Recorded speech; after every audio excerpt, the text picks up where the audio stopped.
it's not directly about Salt Lake City. This is where she realizes that Joel is a liar and he's not exactly who she thought she was. And obviously, all of her doubts relating to the Fireflies are sort of coming true.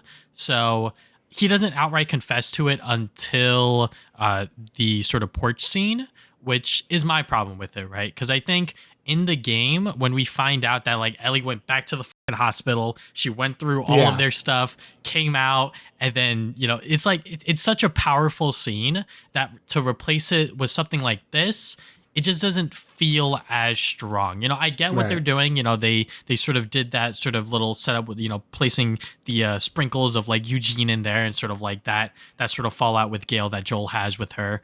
But, just to tie it back to this moment, it's fine. But I think in comparison to like Ellie legit going to the hospital, finding out for herself because she's that curious about what her life means is just so much stronger that this scene just doesn't feel as strong.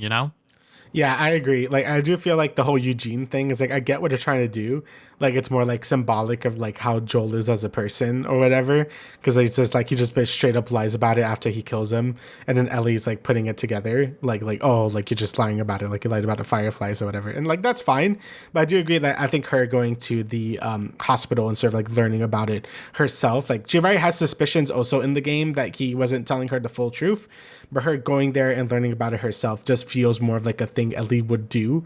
Since again, it's something that I think also the show doesn't do very well. It's like showing how like Ellie just doesn't feel like competent at all in this show. Like she just does things and like gets immediately punished for it. Like game Ellie was a lot more resourceful and like just smarter how she go about it. She was still reckless, but like she definitely was careful to how approach things. And her going to the hospital does seem like the initiative she would do to really get the answers herself instead of just like sort of like mulling it over or whatever.